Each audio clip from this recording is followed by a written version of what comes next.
vamos lá, gente. E agora é o conflito, né? O conflito propriamente dito, a guerra propriamente dita, com todos os seus desdobramentos. E aí a gente, claro, não vai ficar centrado aí nas questões relacionadas à guerra em si, né? Seria até porque é muita coisa, é uma discussão muito legal, certo? Mas a nossa preocupação aqui nesse momento é exatamente o que foi a guerra, as suas fases, né, e os resultados. Então, assim, os desdobramentos e o que ela pode ter contribuído para a ocorrência da Segunda Guerra Mundial. Esse é o nosso objetivo, é o nosso interesse. Após a declaração de guerra, né, do Império Austro-Húngaro à Sérvia, e quando isso arrasta todo mundo para o conflito, em virtude das políticas de aliança, porque pelos acordos firmados entre austríacos e alemães, né, quando se a Áustria entrasse em guerra contra alguém, ou a Alemanha entrasse em guerra contra alguém, o seu aliado deveria apoiá-la nessa decisão. Como a Sérvia tinha acordos firmados com a Rússia, que por sua vez tinha acordos firmados com França e Inglaterra, então todo mundo acabou declarando guerra. E aí vai ser muito interessante, por quê? Porque você vai ter o quê? O acontecimento, né, o início do conflito, e a Alemanha já vinha se preparando para uma eventualidade, né, para uma eventual guerra. É o famoso Plano Schlieffen, que levaria as forças alemãs a passar primeiro pela Bélgica, ou seja, evitando as áreas fortemente defendidas pelos franceses, né, na fronteira franco-alemã, e se aproveitaria, por exemplo, de uma neutralidade belga, ou seja, os belgas, apesar de assistirem a tudo isso, não se prepararam adequadamente para a guerra, e aí a Alemanha faria um movimento, como fez esse movimento, invadindo a Bélgica e entrando a França, né, no território francês pelo norte. Né? Então isso vai ser assim o elemento dessa guerra. E a guerra em si vai ser dividida em 3 fases. Né? Uma guerra de movimento, que é justamente esse deslocamento das tropas, que vai ocorrer entre agosto e novembro de 1914. Então as tropas estão se posicionando, conquistando territórios, avançando, utilizando novas tecnologias. Né? Então o conflito ele vai ser caracterizado nesse primeiro momento por um amplo movimento de todas as forças. Para quê? Para tentar conquistar o maior número, ou maior quantidade possível de territórios em território inimigo. Né? E nesse caso a Alemanha foi, digamos assim, foi rápida, porque pegou os franceses de surpresa, porque eles aguardavam um eventual ataque justamente pela fronteira franco-alemã, como tinha acontecido em 1871. Né? Então os franceses, preocupados, né, já percebendo aí essas intenções alemãs de uma possibilidade de um ataque, fortificaram, né, defenderam muito bem a sua fronteira com a Alemanha, mas se esqueceram, por exemplo, que os alemães poderiam violar a neutralidade belga, que foi o que de fato aconteceu, é o Plano Schlieffen. Né? Aí depois de conquistado esses territórios, né, garantido esses territórios, aí você tem a chamada guerra de posição ou guerra de trincheiras, que vai de 14 a 17. Esse é o período em que o conflito ganha a sua característica principal. Né? Toda vez que a gente vê a Primeira Guerra Mundial, a gente sempre pensa em guerra de trincheiras, ou seja, aqueles grandes fossos cavados no solo, guarnecidos por cercas de arame farpado, campos minados, cujo avanço das tropas era extremamente difícil, dadas as crateras de bombas, as rajadas de metralhadoras, né? Todo um cenário que, por exemplo, para conquistar avançar 200, 300 metros era uma perda imensa de soldados. Então essa vai ser uma guerra em que as tropas elas vão guardar a posição, vão usar, por exemplo, artilharia, canhões, né? No caso, a artilharia são os canhões, vão fazer uso de armas químicas para tentar conquistar as posições adversárias. É claro que esse momento da guerra de posição não poderia ficar para todo sempre. Em algum momento teriam que tomar uma atitude. Né? E aí, algumas inovações tecnológicas foram introduzidas no campo de batalha para justamente tentar romper, né, com essas defesas. Então, os alemães criaram, né, a invenção, curiosamente, é uma invenção inglesa, que é o tanque. Né? O tanque foi utilizado para romper essas defesas, essas cercas de arame farpado, E aí os soldados avançavam, né, atrás dos tanques, sob a proteção dos tanques, em direção às linhas inimigas. E aí, óbvio, né, os alemães, eles também fizeram uso de novas armas para deter o avanço desses tanques, né? E aí você usava granadas de fragmentação que atingiam os tanques pela parte superior, onde a blindagem era mais frágil, né? Muitos tanques foram perdidos, o próprio terreno também às vezes dificultava o avanço por conta do lamaçal, os tanques atolavam, então se tornavam alvos fáceis, mas de qualquer maneira essa guerra de movimento vai ser entre 17 e 18 e curiosamente, né, 17 vai ser o ano de entrada no conflito dos Estados Unidos após a saída da Rússia, né, por conta da Revolução. Aqui nesse momento eu listei, né, assim, aquelas principais batalhas ocorridas na Primeira Guerra Mundial. Então Tannenberg foi na frente oriental, ou seja, entre russos e alemães, mas vocês vejam que na lista a grande maioria está justamente voltada, né, localizada no Ocidente, à exceção de Galípoli, que foi na Turquia, né, e tanto é que a foto que aparece são soldados australianos que combateram nessa batalha e que foi uma verdadeira tragédia, principalmente para os exércitos aliados, que foram fragorosamente derrotados, tiveram perdas imensas em termos de vidas humanas, né, mas aí a gente vai localizando a Batalha do Marne, Verdun, Somme, Passchendaele foi na Bélgica, né, mas Somme, Verdun e Marne, todos eles no território francês.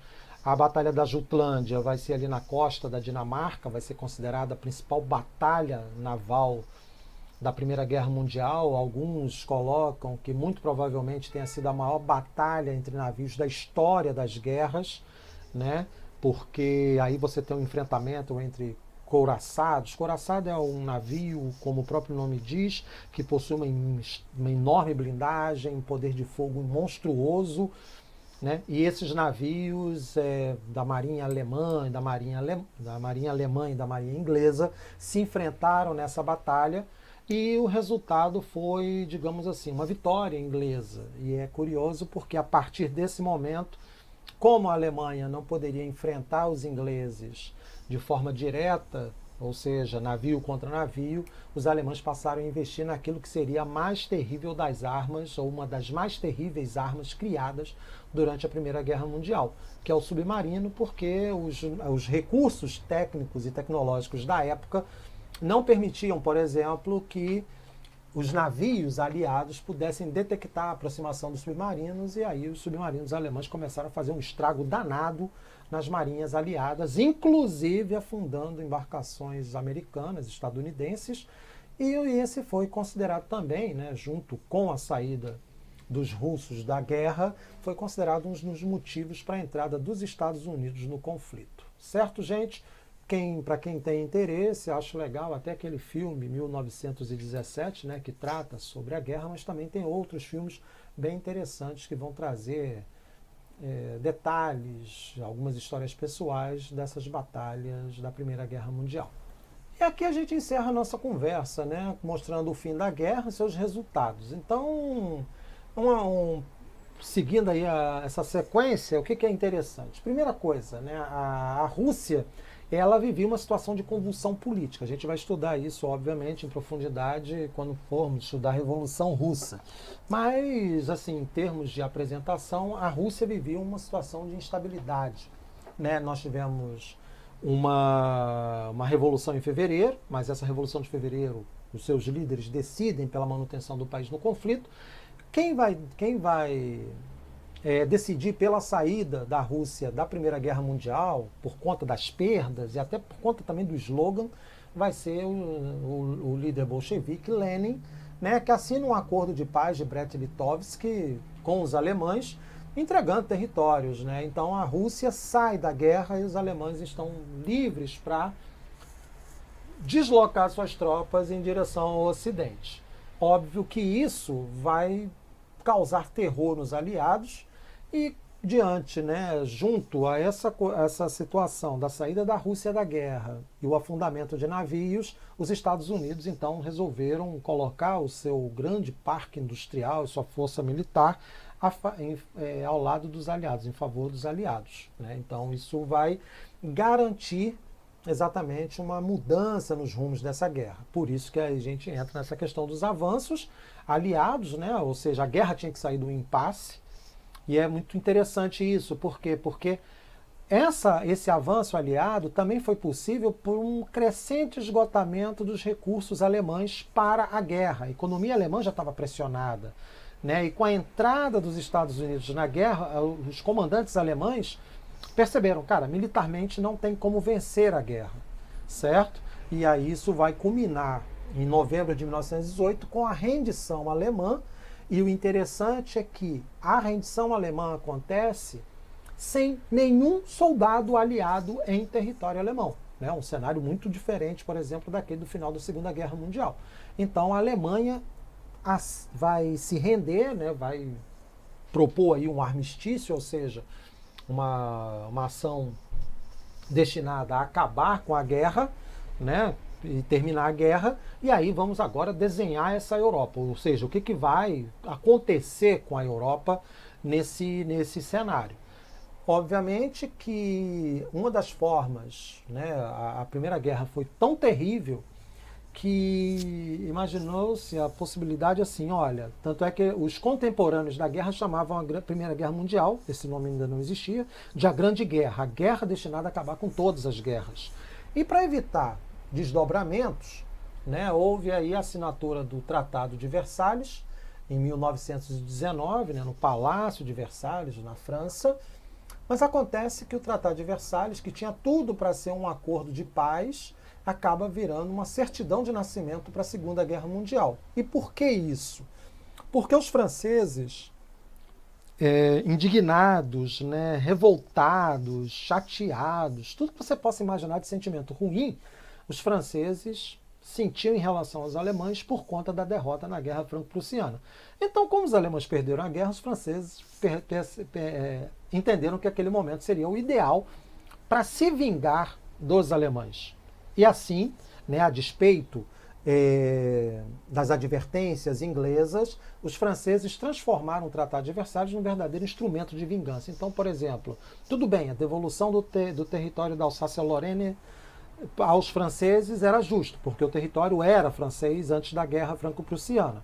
Mas a ocupação da Renânia pelos franceses acirrou os sentimentos nacionalistas alemães.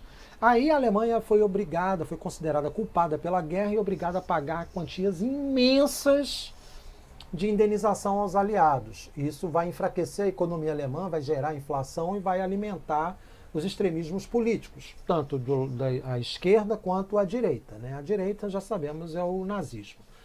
Né? Então, o Tratado de Versalhes se converteu nesse instrumento, né, de poder. E aí, qual é outros desdobramentos disso?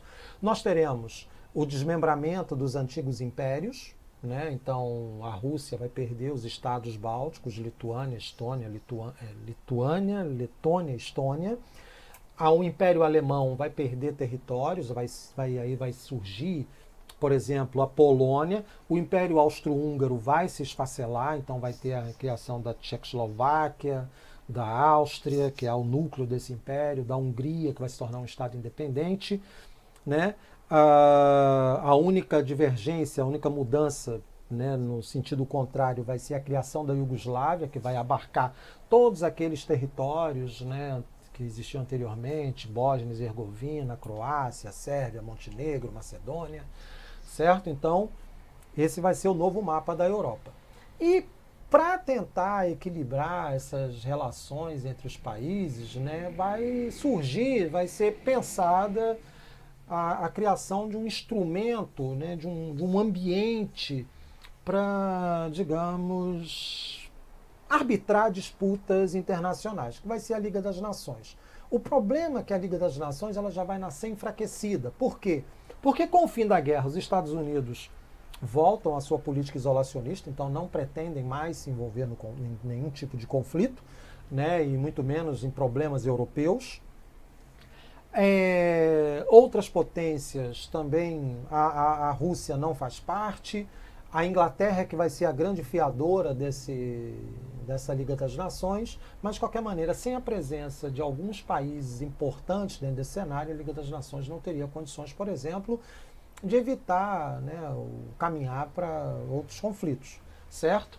E o problema, não apenas em relação à Liga das Nações, mas é justamente o caos que a Europa virou após a Primeira Guerra Mundial. Uma crise econômica feroz e uma crise econômica que vai afetar exatamente os países onde você tem a ascensão dos movimentos nazifascistas. A gente aqui vai dar uma pincelada, porque quando for discutir, né, o nazifascismo, então, né, o nazismo e o fascismo italiano, aí a gente vai abarcar de forma melhor. Mas, de qualquer maneira, o terreno vai ser fértil para esses radicalismos políticos, essa Europa pós Primeira Guerra Mundial. Espero que vocês tenham gostado bastante, né? Eu vou deixar para vocês sugestões de leitura e vamos lá que estudem bastante isso, entendam, porque vai ser justamente a Primeira Guerra Mundial que vai nos permitir compreender o porquê da Segunda Guerra. Então, um grande beijo para todos. A Rádio Brasil FM encerra aqui, no momento, a sua programação.